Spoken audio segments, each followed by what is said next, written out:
नमस्कार। आज हम एक बहुत ही अहम गहरे विषय पर बात करने वाले हैं, साक्षी भाव। जी। ये सदियों पुराना कॉन्सेप्ट है, उपनिषदों में, अष्टावक्र गीता में इसका जिक्र मिलता है।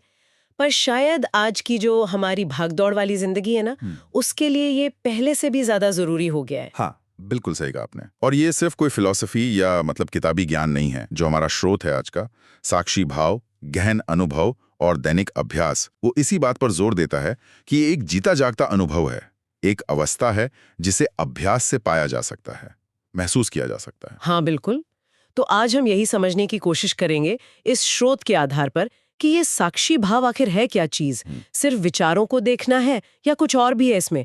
और सबसे जरूरी, जैसा स्रोत भी कहता है, कि इसे अपनी रोज की जिंदगी में कैसे उतारें, कैसे प्रैक्टिस करें, ताकि ये जो मन में लगातार उथल पुथल चलती रहती है ना, जो स्ट्रेस है, उससे थोड़ी थोड़ी दूरी बन सके, हाँ। थोड़ी शांति मिले। हाँ, और इसके लिए स्रोत हमें एक दिशा देता है। अष्टावक्र गीता के पहले अध्याय से एक सूत्र लेकर, चित्त मात्रम शून्यम आत्मा साक्षी। मुझे लगता है ये सूत्र हमारी आज की पूरी बातचीत का आधार बन सकता है। चित्त मात्रम शून्यम आत्मा साक्षी। हम्म। इसका इसका अर्थ क्या हुआ? थोड़ा खोलेंगे इसे? हाँ, देखिए, इसका सार ये है कि जो चित्त है हमारा, जिसे हम आमतौर पर मन समझ लेते हैं, जिसमें सारे विचार, भावनाएं, यादें सब कुछ है, वो असल में बस एक तरह का दृष्टा है, एक देखने वाला, एक लेवल पर जो असली, जो स्थिर, जो कभी ना बदलने वाला देखने वाला है, वो आत्मा है, वही परम साक्षी है। तो स्रोत के हिसाब से साक्षी भाव का मतलब है अपने उस असली स्वरूप में टिकना, उस स्थिर साक्षी में, और चित्त में जो भी हलचल हो रही है उसे बस देखना, उसमें बह नहीं जाना। अच्छा, तो ये एक तरह से मन और आत्मा के बीच का जो फर्क है, बिल्कुल। उसे समझने जैसा हुआ कि मन है जो लहरों की तरह बदलता रहता है, बिल्कुल। और अंदर कुछ गहरा है, आत्मा, जो शांत है, स्थिर है और बस देख रही है। बिल्कुल सही पकड़ा आपने। श्रोत भी इसी पर बहुत जोर देता है। साक्षी भाव की परिभाषा ही यही बताई गई है कि अपने विचारों को, अपनी भावनाओं को, शरीर में जो भी सेंसेशंस हो रही हैं और आसपास जो भी घटनाएं घट रही हैं, उन्हें बस देखना, बिना उनसे चिपके, बिना बिना तुरंत उन पर अच्छा या बुरा का ठप्पा लगाए, और सबसे अहम, बिना किसी आवेग में आकर रिएक्शन दिए, बस एक एक तटस्थ भाव से देखना। अवलोकन करना। श्रोत में बृहदारण्यक उपनिषद का भी जिक्र है ना? क्या वो भी कुछ ऐसा ही कहता है? हाँ, बिल्कुल। बृहदारण्यक उपनिषद का एक अंश है जिसका भाव यही है कि जो व्यक्ति स्वयं को बस देखता है, वही साक्षी है। यहाँ सबसे जरूरी बात समझने की जो श्रोत बार बार सामने लाता है, वो है मन या चित्त का स्वभाव। ये हमेशा बदलता रहता है। देखिए ना, अभी एक विचार है, अगले ही पल कोई दूसरा आ जाएगा। अभी खुशी है, थोड़ी देर में शायद उदासी आ जाए। ये बिल्कुल लहरों जैसा है, उठता है, गिरता है। लेकिन जो साक्षी है, वो समंदर की गहराई जैसा है, शांत, स्थिर। वो इन लहरों को आते जाते देखता है, पर वो खुद लहर नहीं बन जाता। ये स्थिरता, हाँ, शायद यही साक्षी भाव का सबसे बड़ा आकर्षण है। तो स्रोत इसके फायदों के बारे में क्या कहता है? मतलब क्यों करे कोई ये अभ्यास? क्या मिलेगा इससे? देखिए, फायदे तो कई हैं, पर श्रोत हंस उपनिषद का हवाला देते हुए एक बहुत गहरी बात कहता है। साक्षी भावात क्षणिक दुख सुखम न स्पर्शति। साक्षी भावात क्षणिक दुख सुखम न स्पर्शति। इसका मतलब? इसका मतलब है कि जो व्यक्ति साक्षी भाव में स्थित हो जाता है ना, उसे जीवन में आने वाले जो पल भर के सुख या दुख हैं, वो छूते नहीं, मतलब उसे हिला नहीं पाते, विचलित नहीं कर पाते। वो उनके बीच में रहता है, पर अपनी जो अंदर की स्थिरता है उसे बनाए रखता है। अच्छा, मतलब ऐसा नहीं कि सुख दुख खत्म हो जाएंगे, वो तो आएंगे ही जीवन में, पर पर उनका असर अलग होगा। वो इंसान भावनाओं के तूफान में बहेगा नहीं। बिल्कुल यही बात है। स्रोत इसे ऐसे समझाता है कि ये बाहरी परिस्थितियों से भागना नहीं है।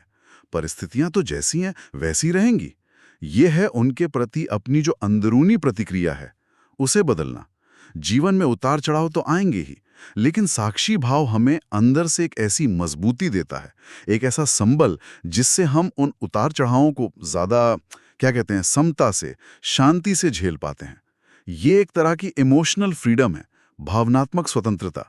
ये सुनने में तो बहुत बहुत शक्तिशाली लग रहा है, लेकिन वही बात है, सिद्धांत सुनने में अच्छे लगते हैं, पर अमल में लाना वो असली चुनौती होती है।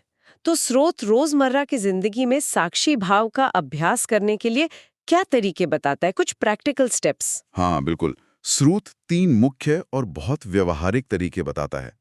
पहला है बिना प्रतिक्रिया के अवलोकन करना। बिना प्रतिक्रिया के अवलोकन, अच्छा, इसे थोड़ा और समझाइए, मतलब रोजमर्रा की सिचुएशन में कैसे करें इसे? हाँ, मान लीजिए किसी ने आपको कुछ ऐसा कह दिया जिससे आपको एकदम से गुस्सा आ गया, बहुत तेज। अब नॉर्मल रिएक्शन क्या होता है? या तो हम पलट कर जवाब दे देते हैं, बहस करने लगते हैं, या फिर मन ही मन कुढ़ते रहते हैं, सोचते रहते हैं उसके बारे में। हाँ बिल्कुल। स्रोत कहता है साक्षी भाव का अभ्यास यहीं से शुरू होता है। जैसे ही वो गुस्से का पहला एहसास हो, उसे पहचानिए, देखिए, उसे महसूस कीजिए। देखिए कि शरीर में कहाँ-कहाँ तनाव आ रहा है। शायद जबड़े भिंच रहे हैं, मुट्ठियां बंध रही हैं, या पेट में अजीब सा लग रहा है। मन में क्या विचार उठ रहे हैं, शायद बदला लेने के या खुद को सही साबित करने के। स्रोत का सुझाव है, इस सबको बस देखिए, जैसे आप आसमान में बादल देख रहे हों। और वो जो तीव्र इच्छा उठ रही है ना प्रतिक्रिया देने की, उसे भी देखिए, पर उस इच्छा के वश में होकर तुरंत कुछ कहिए या करिए मत, बस देखिए। पर ये तो बहुत मुश्किल लगता है। उस पल में जब गुस्सा सिर पर सवार हो, तब रुकना और बस देखना। हाँ, मानती हूं, शुरू में ये बहुत चुनौतीपूर्ण लग सकता है। स्रोत भी ये नहीं कहता है कि ये पहली बार में ही हो जाएगा। ये एक प्रैक्टिस है, धीरे धीरे आती है। पर होता क्या है, जब हम रिएक्शन देने से पहले बस एक पल का, एक क्षण का ठहराव लाते हैं ना, तो हम उस भावना के ऑटो पायलट मोड से बाहर आ जाते हैं। हम उस भावना के गुलाम नहीं रहते, बल्कि उसके देखने वाले बन जाते हैं। स्रोत कहता है, इसी देखने से, इसी अवलोकन से धीरे धीरे उन तीव्र भावनाओं की पकड़ ढीली होती है, मन की अशांति कम होने लगती है। वो जो एक रिएक्शन के बाद दूसरा रिएक्शन, उसकी जो चेन बन जाती है, वो टूटने लगती है। ये दिलचस्प है, मतलब गुस्सा आएगा पर हम उसके साथ बहेंगे नहीं, उसको स्पेस देंगे। हाँ। अच्छा, और दूसरा तरीका क्या बताया गया है स्रोत में? दूसरा तरीका है सूक्ष्म ध्यान, या जिसे स्रोत ने माइक्रो मेडिटेशन कहा है। ये बहुत ही सरल है। दिन में कभी भी जब भी आपको लगे, बस 3 से 5 मिनट के लिए, जहां भी हैं वहीं, थोड़ी देर शांति से बैठ जाएं या खड़े भी रह सकते हैं, और बस अपनी आती जाती सांस पर ध्यान लगाएं।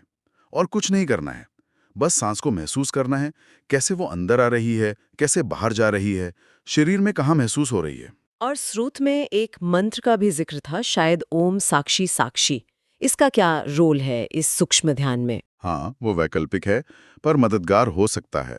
स्रोत सुझाव देता है कि सांस पर ध्यान करते हुए आप मन ही मन या बहुत ही धीमे स्वर में ओम साक्षी साक्षी का जाप कर सकते हैं। यहाँ जोर गिनती पर नहीं है, बल्कि भाव पर है। ये मंत्र एक रिमाइंडर जैसा है, मैं साक्षी हूँ।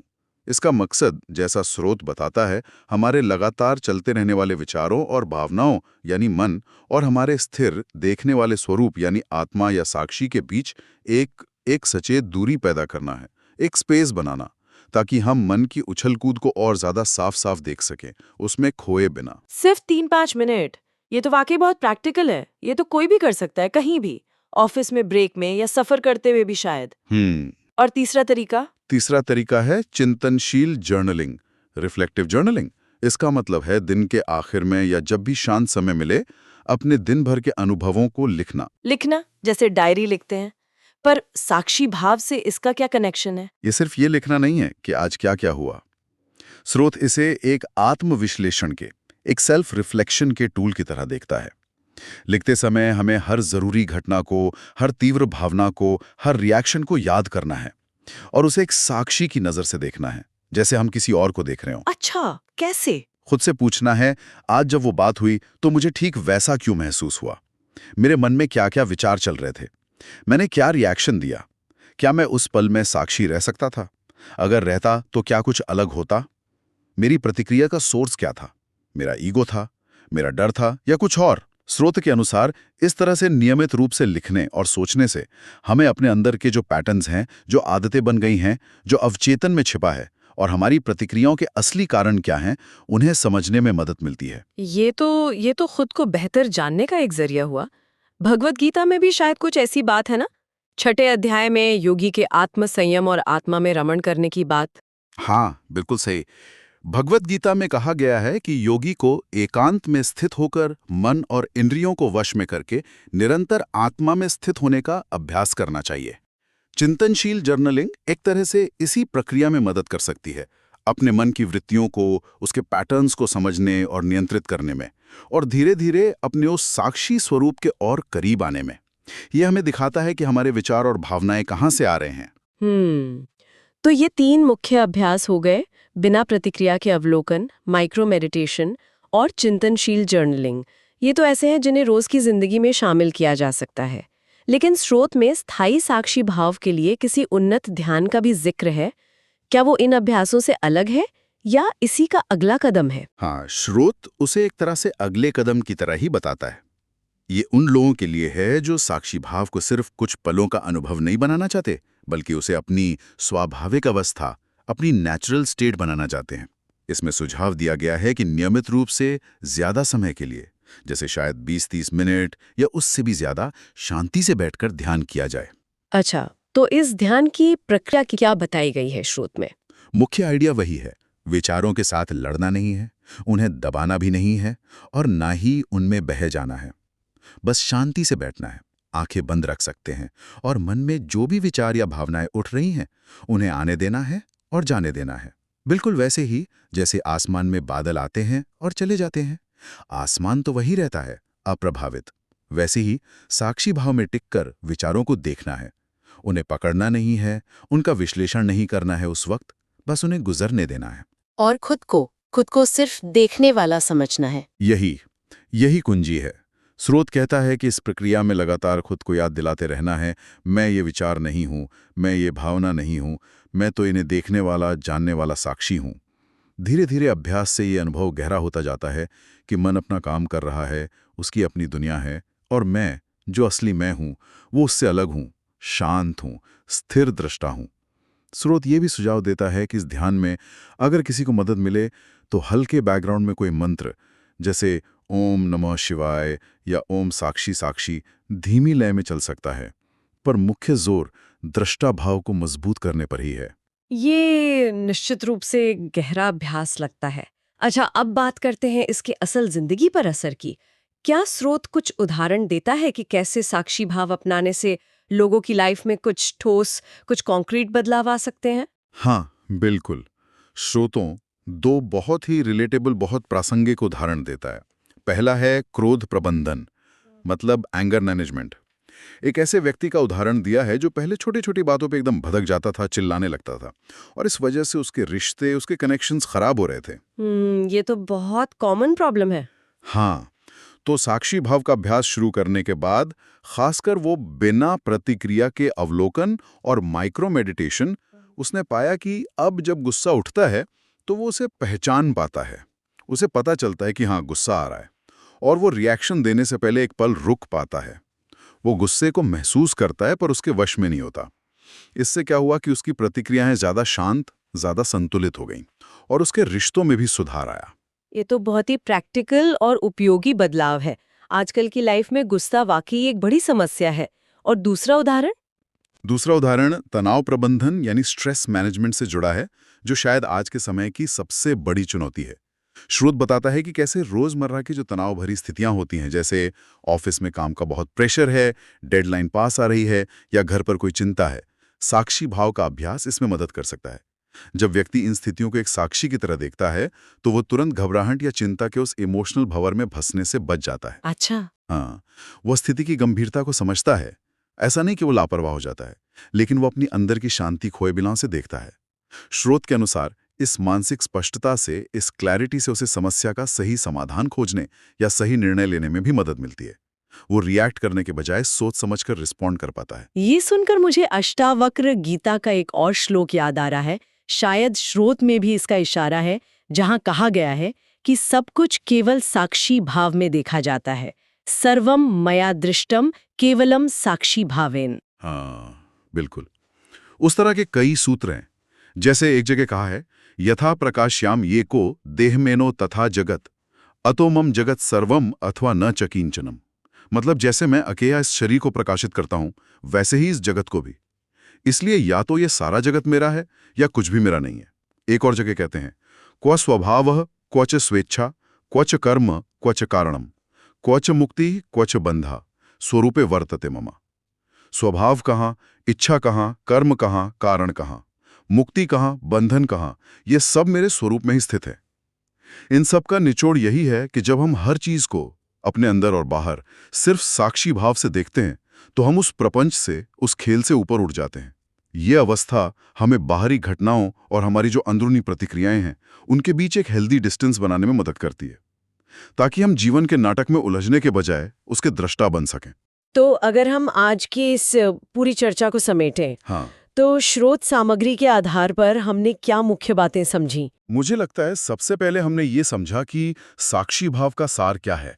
ये मूल रूप से हमारे लगातार बदलते हुए मन यानी चित्त और हमारे स्थिर, शांत, देखने वाले स्वरूप यानी आत्मा या साक्षी के बीच के अंतर को पहचानना और अनुभव करना है।